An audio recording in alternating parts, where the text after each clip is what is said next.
ಎಲ್ಲರಿಗೂ ನಮಸ್ಕಾರ.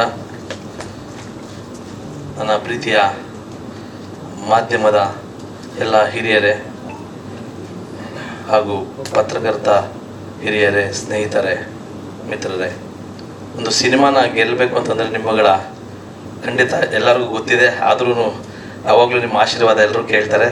ಹಗ್ಗ ತಂಡನೂ ಕೇಳ್ತಾ ಇದೆ ಗುರುಗಳೇ. ಟೀಸರ್ ಇವತ್ತು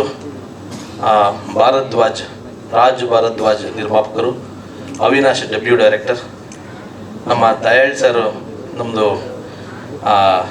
ಈಗ ಏನು ಫಾದರ್ ನಡೀತಾ ಇದೆ ಅದರದೆಲ್ಲ ಇನ್ಚಾರ್ಜ್ ನೋಡ್ಕೊಂಡು ನನಗೆ ತುಂಬ ಜೊತೆಯಲ್ಲಿದ್ದಾರೆ.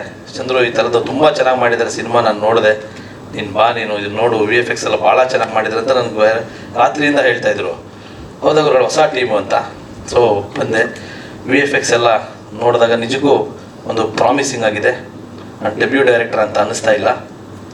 ಮತ್ತು ಅನು ಮೇಡಮ್ನ ಎಮೋಷನಲ್ಲಿ ನೋಡಿದ್ವಿ, ಎಲ್ಲ ನೋಡಿದ್ವಿ. ಈಗ ಆ್ಯಕ್ಷನಲ್ಲಿ ನೋಡ್ತೀವಿ ಅನ್ನೋ ಒಂದು ಫೀಲಲ್ಲಿ ಅದೆಲ್ಲ ತುಂಬ ಚೆನ್ನಾಗಿದೆ. ಹಗ್ಗ ಹಿಡಿದಿರೋ ಸ್ಟೈಲೆಲ್ಲ ಮೇಡಮ್ ನಿಜಕ್ಕೂ ಕುತೂಹಲ ನನಗೂ ಇದೆ. ಅನು ಮೇಡಮ್ ಇದ್ದರೆ ಅದು ಸಕ್ಸಸ್ ಅವ್ರ ಮುಖದಲ್ಲೇ ಇದೆ.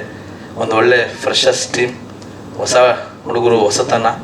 ಯಾವತ್ತು ಕನ್ನಡ ಇಂಡಸ್ಟ್ರಿಯಲ್ಲಿ ಎಲ್ಲರೂ ತುಂಬ ಜನ, ಕನ್ನಡ ಇಂಡಸ್ಟ್ರಿ ಅಂತಲ್ಲ, ತುಂಬ ಜನ ಒಂದು ನೆಗೆಟಿವ್ ಮನೋಭಾವನೆಯನ್ನು ಇತ್ತೀಚೆಗೆ ಪ್ರೆಸೆಂಟ್ ಮಾಡ್ತಿದ್ದಾರೆ ಈ ನಮ್ಮ ಸೋಷಿಯಲ್ ಮೀಡಿಯಾ ಹೆಚ್ಚಾದಾಗ. ನನ್ನ ಪ್ರಕಾರ ಆ್ಯಕ್ಚುಲಿ ನೀವುಗಳೆಲ್ಲ ಸರ್ ಪಾಸಿಟಿವ್ ಆಗಿ ಇದನ್ನು ಪ್ರೆಸೆಂಟ್ ಮಾಡಿ. ನೋಡಿ, ಈ ಥರ ಸಿನಿಮಾನ ಯಾಕೆ ಸರ್ ತೊಗೊಳ್ಳಲ್ಲ? ನನ್ನ ಪ್ರಕಾರ ಗುರುಗಳೇ ನೋಡಿ, ನಾನು ಹೇಳ್ತೀನಿ, ಫಸ್ಟ್ ಪಿಚ್ ಮಾಡ್ತಾರೆ ಈ ಥರ ಸಿನಿಮಾಗಳನ್ನು.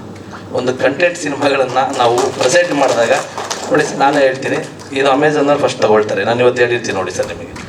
ನಾನು ಯಾಕೆಂದರೆ ನಾನು ಡೈರೆಕ್ಟ್ ಒಡನಾಟ ಇಟ್ಕೊಂಡಿದ್ದೀನಿ. 50 ಲಕ್ಷ ಮಾಡಲಿ, ಇಲ್ಲ ಅಂತ ನಾನು ಹೇಳಲ್ಲ. ಒಂದು ಕ್ವಾಲಿಟಿ ಸಿನಿಮಾಗಳನ್ನು ಮಾಡಿ ಕರೆಕ್ಟ್ ಪ್ರೆಸೆಂಟ್ ಮಾಡಿದಾಗ ಯಾವ ಸಿನಿಮಾಗಳು ತೊಗೊಳ್ಳದೇ ಇರಲ್ಲ. ಅದರಲ್ಲೂ ಎಲ್ಲರೂ ಇವತ್ತು ನಮ್ಮ ಕನ್ನಡದ ಕಡೆ ತಿರುಗಿ ನೋಡೋಂಥ ದಿನಗಳಿದು. ನಾವುಗಳೇ ನಮ್ಮನ್ನು ಕಾಲೆಳ್ಕೊಂಡಾಗ ಈ ಥರದ ಪ್ರಯತ್ನ ಮಾಡಿರ್ತಕ್ಕಂಥ ಎಷ್ಟೋ ಸಿನಿಮಾಗಳಿಗೆ ಕನ್ನಡ ಇಂಡಸ್ಟ್ರಿಯಲ್ ಸಿನಿಮಾ ಹಂಗಂತೆ ಹಿಂಗಂತೆ ಅಂತೇಳಿ ನೆಗೆಟಿವ್ ಆಗಿಬಿಡುತ್ತೆ. ಹಾಗಾಗಿ ತಮ್ಮಲ್ಲೆಲ್ಲರಲ್ಲಿ ನನ್ನ ಪ್ರೀತಿಯ ಎಲ್ಲ ಮಾಧ್ಯಮದವರೆಲ್ಲರೂ ಕೂಡ ನಾವು ಪಾಸಿಟಿವ್ ಆಗಿರೋಣ. ಆ್ಯಕ್ಚುಲಿ ಇವತ್ತು ದಿನಗಳು ತುಂಬ ಚೆನ್ನಾಗಿದೆ. ಮೊನ್ನೆ ನಾನು ಮೈಸೂರಲ್ಲಿ ಮಾತಾಡ್ದಂಗೆ, ಯಾಕಂದರೆ ಮೊದಲು ಕನ್ನಡಕ್ಕೆ ಮಾತ್ರ ಸಿನಿಮಾ ಮಾಡ್ತಿದ್ವಿ. ಇವತ್ತು ಒಂದು ಒಳ್ಳೆ ಈ ಥರದ್ದು ಒಂದು ಕಂಟೆಂಟ್ ಸಿನಿಮಾ ಬಂದರೆ ಡಬ್ ಮಾಡಿದ್ರೆ ತಮಿಳಿಗೆ ಹೋಗುತ್ತೆ, ಡಬ್ ಮಾಡಿದ್ರೆ ತೆಲುಗುಗೆ ಹೋಗುತ್ತೆ, ಡಬ್ ಮಾಡಿದ್ರೆ ಮಲಯಾಳಂಗೆ ಹೋಗುತ್ತೆ. ಅಂದರೆ ಇಂಡಸ್ಟ್ರಿ ಚೆನ್ನಾಗಿದೆ ಇವಾಗ. ಹಾಗಾಗಿ ಧೈರ್ಯವಾಗಿರಿ. ವಿಜಯ್ ಭಾರದ್ವಾಜ್ ಅವರೇ, ಅದು ನಿಮ್ಮ ಟೀಸರ್ ಅಲ್ವಾ? ಇದು ಟೀಸರ್ ಭಾಳ ಪ್ರಾಮಿಸಿಂಗ್ ಆಗಿದೆ. ನನಗೆ ಹೋಪ್ ಇದೆ, ಖಂಡಿತ ಚೆನ್ನಾಗಾಗುತ್ತೆ ಅಂತ. ದಯಾಳ್ ಸರ್ ಇದ್ದಾರೆ, ಅವ್ರು ಆಲ್ರೆಡಿ ನಿಮ್ಮ ಎಲ್ಲ ಕೆಲಸಗಳನ್ನು ಮಾಡಿಕೊಡ್ತಾ ಇದ್ದಾರೆ. ಒಳ್ಳೆಯದಾಗಲಿ. ಹಗ್ಗಕ್ಕೆ ನನ್ನನ್ನು ಇಲ್ಲಿ ಕರೆದು ಈ ಒಂದು ಟೀಸರನ್ನು ಲಾಂಚ್ ಮಾಡೋದಕ್ಕೆ ಒಂದು ಅವಕಾಶ ಕೊಟ್ಟಂಥ, ಮತ್ತು ಎಲ್ಲರನ್ನೂ ಭೇಟಿಯಾಗೋದಕ್ಕೆ ಅವಕಾಶ ಮಾಡಿಕೊಟ್ಟಂಥ ನಿರ್ಮಾಪಕರಿಗೆ, ಅನು ಮೇಡಮ್ಗೆ, ದಯಾಳ್ ಸರ್ಗೆ, ಎಲ್ರಿಗೂ ನಾನು ನಮಸ್ಕಾರ ತಿಳಿಸ್ತಾ, ಹಗ್ಗ ಗೆಲ್ಲಬೇಕು. ಅಂದರೆ ಒಂದೊಂದು ಚಿತ್ರ ಗೆದ್ದಾಗಲೂ ಕೂಡ ಕನ್ನಡ ಇಂಡಸ್ಟ್ರಿ ಗೆದ್ದಾಗಿ ಇದು ನನ್ನ ಭಾವನೆ. ನಮ್ಮ ಚಿತ್ರಗಳು ಗೆಲ್ಲಬೇಕು, ಕನ್ನಡ ಇಂಡಸ್ಟ್ರಿ ಉಳಿಬೇಕು. ಎಲ್ಲರಿಗೂ ಒಳ್ಳೆಯದಾಗಲಿ. ಆಲ್ ದಿ ಬೆಸ್ಟ್ ಹಗ್ಗ ಟೀಮ್.